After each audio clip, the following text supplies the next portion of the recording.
के। जानती नहीं कि वो गर्भवती है। मेरी गोरी बहू की सेवा में किसी भी चीज की कोई कमी नहीं रहनी चाहिए। और मेरे पैर दबाने के बाद मेरे लिए अच्छा सा नाश्ता भी बना कर लाना। माँ जी, शीतल के साथ साथ मैं भी गर्भवती हूँ। ऐसी हालत में मैं और कितना काम करूँ। माँ जी, सुबह से शाम तक गर्मी में काम कर कर के मैं थक जाती हूँ। थोड़ी देर इसी में आराम कर लूँ मैं। ये तो तुझे मेरे बेटे को अपने प्यार के जाल में फंसाने से पहले सोचना चाहिए था। मैं तो मजबूर हूँ अपने बेटे के आगे, वरना तुझ जैसी काली को तो मैं अपने घर की नौकरानी भी न बनाऊं।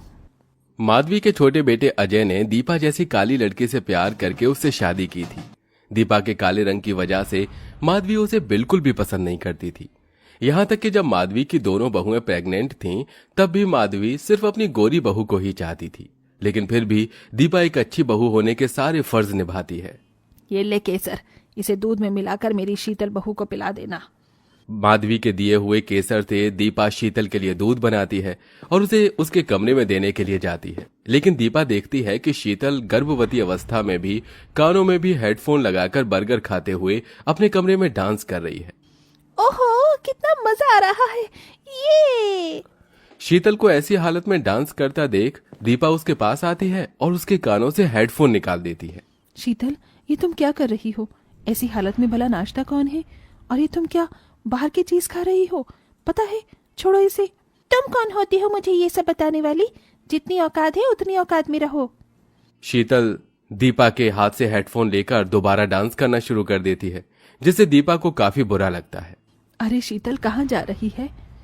माँ जी, गर्मी का मौसम है ना, इसलिए मैं स्विमिंग करने के लिए जा रही हूँ। बहू, तो गर्भवती अवस्था में स्विमिंग कैसे कर सकती है? जानती भी है ये तेरे लिए कितना खतरनाक हो सकता है। ओहो माँ जी, अब आप ही मुझे ज्ञान देना शुरू मत कर देना। आप तो जानती हैं कि मुझे गर्मी बिल्कुल बर्दाश्त नहीं होती।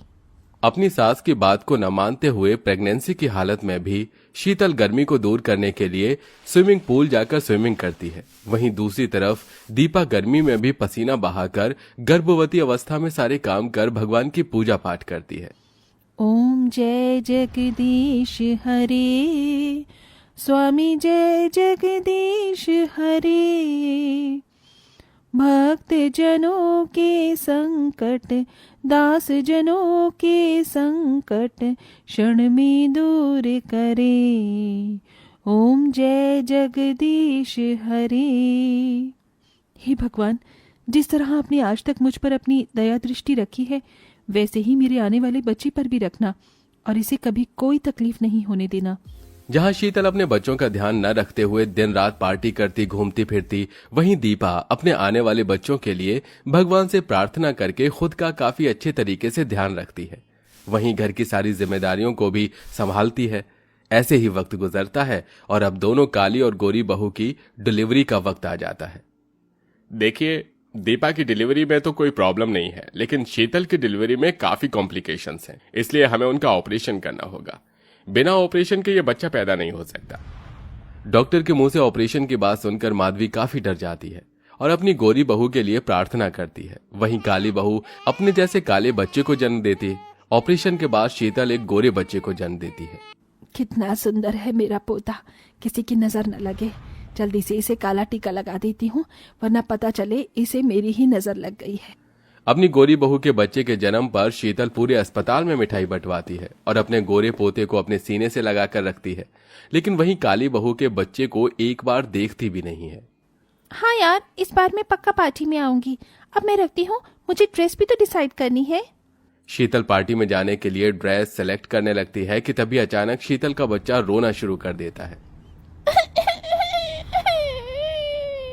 ये बच्चा ना हो क्या, कोई आफत हो गई। जब देखो रोता रहेगा। चुप कर, इस गर्मी लग रही है, इसे एसी की ठंडी हवा में लिटा देती हूँ, अपने आप चुप हो जाएगा। अपने बच्चे को चुप कराने की बजाय शीतल उसे एसी की ठंडी हवा में छोड़कर चली जाती है। शीतल के बच्चे को जुकाम हो जाता है और वो नन्ही सी जान रात भर चलता रहता है। क्या हुआ मेरे मुन्ने को? क्यों रो रहा है मेरा मुन्ना? लगता है मेरे मुन्ने को भूख लगी है। गर्मी भी कितनी हो गई है, लेकिन अगर मैं मुन्ने को एसी में ले जाऊंगी तो उसकी तबीयत खराब हो जाएगी। दीपा गर्मी में भी पंखे के नीचे बैठकर अपने बच्चे को दूध पिलाने लगती है और साथ ही साथ उसे लोरी भी गाकर सुनाती है। चंदा है तू, मेरा सूरज है तू, ओ मेरी आंखों का तारा है तू। जहां डिलीवरी के बाद शीतल हमेशा पार्टी, घूमने फिरने और अपनी लाइफ को एंजॉय करने में लगी रहती, वहीं दीपा घर संभालने के साथ साथ गर्मी में अपने बच्चों का भी काफी अच्छे से ख्याल रखती है। शीतल बहू, तेरा बच्चा कब से रो रहा है, उसे दूध पिला। देख कैसे उसके होठ सूख गए हैं। माँ जी, मैं इसे दूध पिलाकर अपना फिगर खराब नहीं कर सकती। वैसे ही प्रेगनेंसी में मेरा फिगर काफी खराब हो चुका है। शीतल का ऐसा जवाब सुनकर माधवी खुद बच्चे को गोद में उठाकर उसे चुप कराने लगती है, लेकिन बच्चा चुप होने का नाम ही नहीं लेता। बच्चे के रोने की आवाज सुनकर दीपा माधवी के पास आती है। माँ जी, ये शीतल का बच्चा इतना रो क्यों रहा है? लगता है इसे भूख लग रही है। लाइए इसे मुझे दीजिए। दीपा माधुरी से शीतल का बच्चा लेकर उसे बिल्कुल अपने बच्चों की तरह ही प्यार करके अपना दूध पिलाती है। दीपा का दूध भी शीतल का बच्चा बिल्कुल शांत होकर आराम से पीकर सो जाता है। ये लीजिए माँ जी, मुन्ना तो सो गया, अब ये शाम से पहले नहीं उठने वाला। अपना बच्चा ना होते हुए भी दीपा को शीतल के बच्चे का पाना, दूध पिलाता देख माधवी मन ही मन बहुत खुश होती है और ऐसे ही कुछ दिन गुजर जाते हैं। मेरा प्यारा मुन्ना माँ के हाथों से मालिश करवाकर अच्छा लग रहा है ना? पता है, देसी घी से मालिश करने से मेरा मुन्ना बड़ा होकर बहुत ताकतवर बनेगा। दीपा अपने बच्चे को देसी घी से मालिश कर रही होती है कि तभी शीतल के बच्चे को लिए माधवी ले आती है। अरे माँ जी, आप मुन्ने के साथ, और ये क्या, आपके चेहरे पर इतनी परेशानी क्यों है? परेशान ना हो तो क्या करूं, इसे तो बिल्कुल भी अपने बच्चों की फिक्र ही नहीं है। ना तो इसे दूध पिलाती और ना ही इसकी मालिश करती। देख क्या हालत हो गई है। गर्मी की वजह से इसके शरीर पर दाने भी निकल आए हैं। इसकी माँ तो उसे पाउडर तक नहीं लगाती है। माँ जी, आप इतना परेशान क्यों हो रही हैं? आप इसे मुझे दीजिए। दीपा शीतल के बच्चे को लेकर सबसे पहले उसकी देसी घी से मालिश करती है और उसको अच्छे से नहलाकर काजल पाउडर लगाकर अपने बच्चे के साथ साथ उसे दूध पिलाती है। मैं हमेशा इसके काले रंग से इससे नफरत करती रही, लेकिन आज देखो मुझे खुद पर ही शर्म आ रही है। दीपा, तुम तो महान हो। शीतल के बच्चे के लिए दीपा की ममता देखकर माधवी को अपनी गलती का एहसास होने लगता है। वाह, क्या बिरयानी बनी है। इस मसाले वाली बिरयानी को खाए हुए कितना वक्त हो गया। आज तो मैं जमकर बिरयानी खाऊंगी। अरे शीतल, तुम ये मसाले की चीज क्यों खा रही हो? तुम जानती हो ना कि तुम अभी कुछ टाइम तक तेज और मसाले की चीज नहीं खा सकती। अगर ये सब खाकर तुम बच्चे को दूध पिलाओगी तो उसकी तबीयत खराब हो सकती है। तो क्या इसके चक्कर में मैं खाना पीना भी छोड़ दूं? 9 महीने जितना परहेज करना था मैंने कर लिया, लेकिन अब और नहीं। शीतल मसाले का खाना खाना नहीं छोड़ती, जिसके चलते अब जब भी शीतल अपने बच्चे को दूध पिलाती तो उसे दस्त और उल्टी लग जाती, जिसे देखकर अच्छा हुआ इसे मैंने अपने गोद में नहीं लिया, वरना ये तो मेरी गोद में ही उल्टी कर देता। अपने बच्चे को सोफे पर छोड़कर शीतल चली जाती है। शीतल का बच्चा रोते रोते सोफे से गिरने वाला होता है कि तभी आकर उसे दीपा संभाल लेती है। न जाने भगवान किन किन को औलाद दे देता है। नहीं मुन्ना, नहीं, रोते नहीं, चाची है ना। दीपा माधवी शीतल के बच्चे को डॉक्टर के पास लेकर उसकी दवाई लेकर आती है। वहीं अब शीतल का बच्चा दिन भर दीपा के साथ रहता है। दीपा भी उसे अपने बच्चे की तरह ही प्यार करती है। ऐसे कुछ दिन, कुछ वक्त गुजर जाता है और एक दिन, ये आइसक्रीम कितनी टेस्टी है, तू भी खाएगा आइसक्रीम? ये ले, गर्मी है ना, गर्मी में आइसक्रीम खाकर तुझे भी गर्मी से राहत मिलेगी। शीतल अपने 1 साल के बच्चे को बर्फ जितनी ठंडी आइसक्रीम खिला देती है, जिसे खाते ही उसका बच्चा अचानक से बेहोश हो जाता है। ये देख शीतल काफी डर जाती है और सबके साथ जल्दी से बच्चे को अस्पताल लेकर जाती है।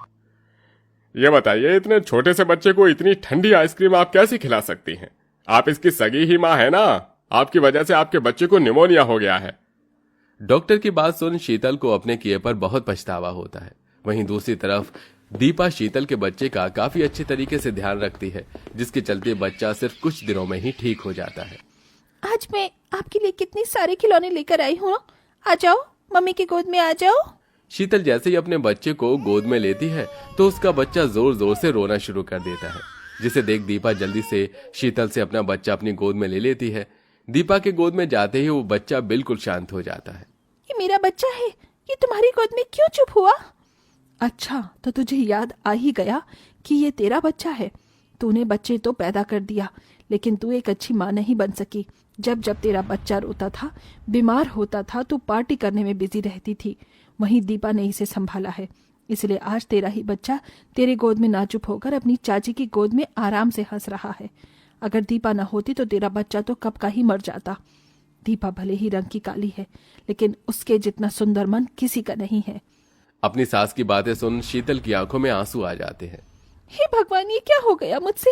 मेरा ही बच्चा मुझे पहचान नहीं पा रहा है, सिर्फ मेरी गलती की वजह से। मैंने तो इस दुनिया का सबसे खूबसूरत शब्द माँ है, और मैंने इसी शब्द की इतनी बेइज्जती करी। भगवान भी मुझे माफ नहीं करेगा। नहीं शीतल, ऐसा मत कहो। तुम तो इसकी माँ हो, बस तुम्हें इस चीज का पहला एहसास नहीं था। अभी भी देरी नहीं हुई है, सब कुछ ठीक हो सकता है। शीतल दीपा के कहे मुताबिक अपने बच्चे का ध्यान ठीक से रखती है, जिससे अब धीरे धीरे शीतल का बच्चा उसे पहचानने लगता है। वहीं शीतल दीपा से अपने किए की माफी मांगती है और अब दोनों काली गोरी बहुएं अपने बच्चों के साथ हंसी खुशी रहने लगती हैं।